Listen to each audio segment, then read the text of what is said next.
2009. Mr. Speaker, I call on the Minister of Finance to urgently address these issues as a matter of the highest priority in the interest of attaining significant and sustained growth.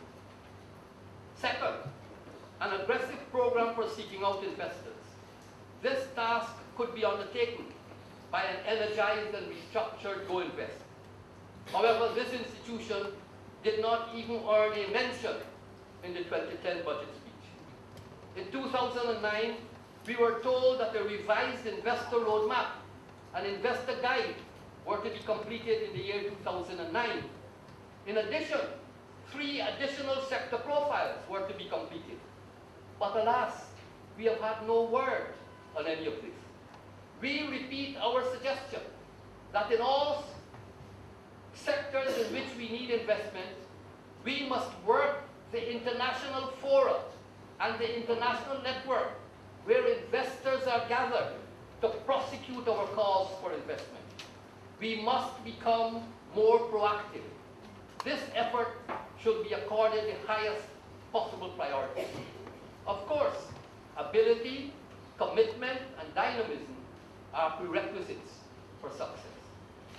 Often, we wonder, sir, whether this government has any appetite whatever for foreign direct investment. Sometimes we get the feeling too, sir, that the government fears that the presence of any large international company could affect its absolute control over the economy and attendant matters. Perhaps too, Mr. Speaker, more recently, these matters have become irrelevant given the apparently newfound panacea for development, namely the much touted and proclaimed low-carbon development strategy.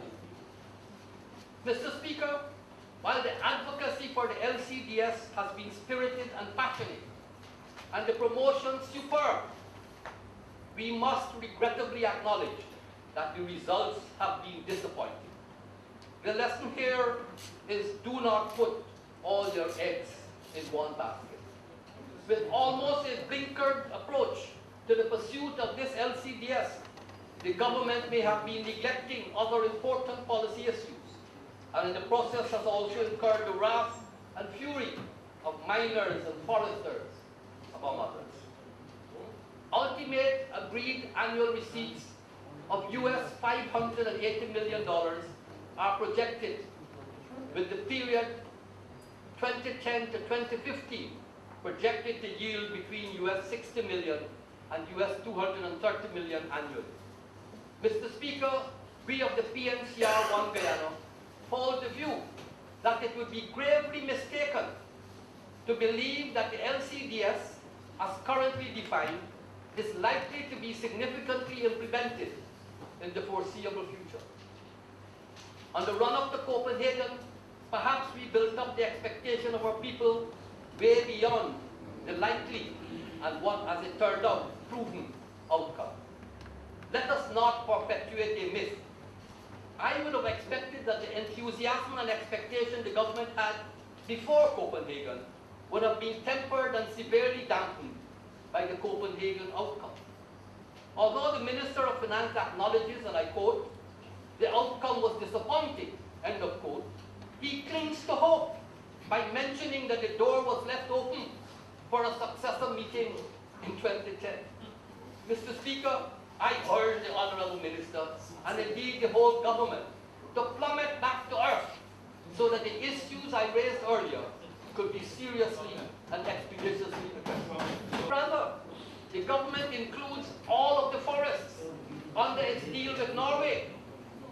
Sir, if we go to the 9th page of the concept note, and I'm being very specific here, on the cooperation between Guyana and Norway, we will see that the system for calculating the maximum level of financial support from that country is based on a forest area of 15 million hectares, which in fact includes Amerindian areas, though there is a note saying that the area would be less if indigenous groups did not opt in.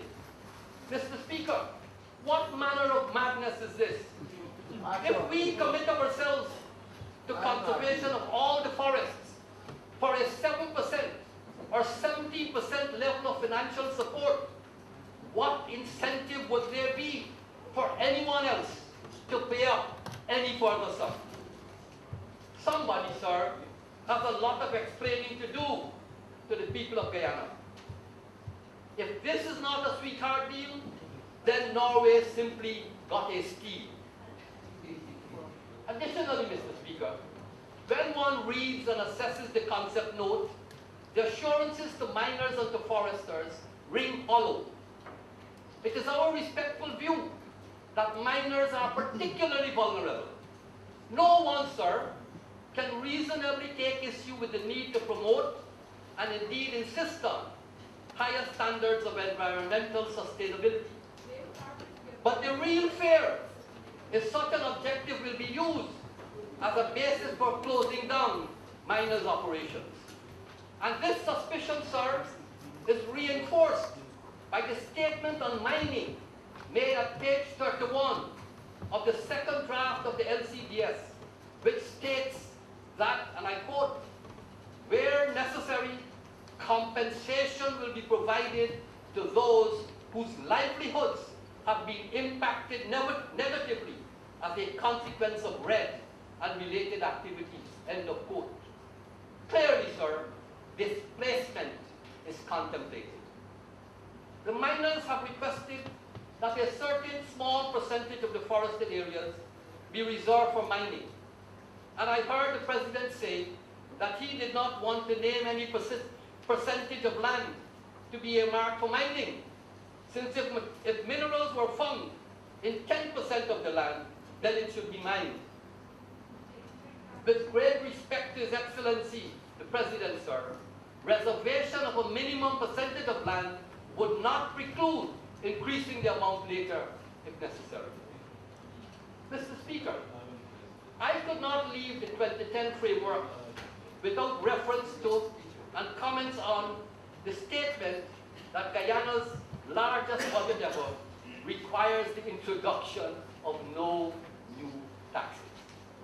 Mr. Speaker, given what I have said earlier about tax yield and tax burden, the issue is not no new taxes, but rather doing something to lift the oppressive burden of taxation on the citizens. That is what we have to do.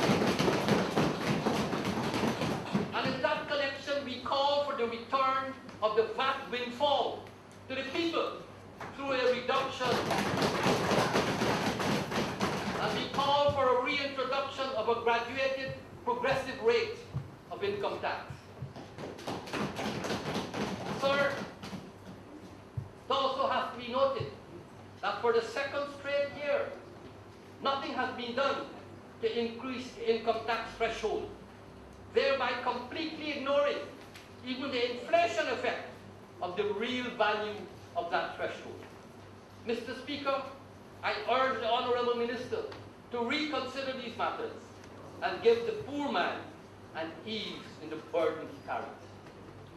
There has been no announcement of an increase in wages for workers, and I guess the principle of collective bargaining for public servants will be honoured yet again in the breach, and that a unilateral decision at the absolute discretion of the government will be made later. How contemptuous of public service labour this is could hardly be overstated, sir. Mr. Speaker, I was amused at what the Honourable Minister of Finance mentioned in his 2 paragraphs of governance, by suggesting that the parliamentary mechanisms established to promote good governance function effectively.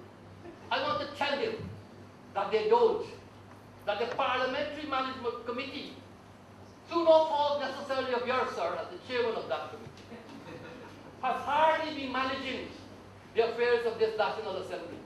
We can't get the government to even bring us a list of the legislative agenda for any period of time, 3 months, 6 months, or a year. They shirk the responsibility to do this. In fact, sir, what they would like us to discuss at the Parliamentary Management Committee very often has nothing to do with the management of Parliament.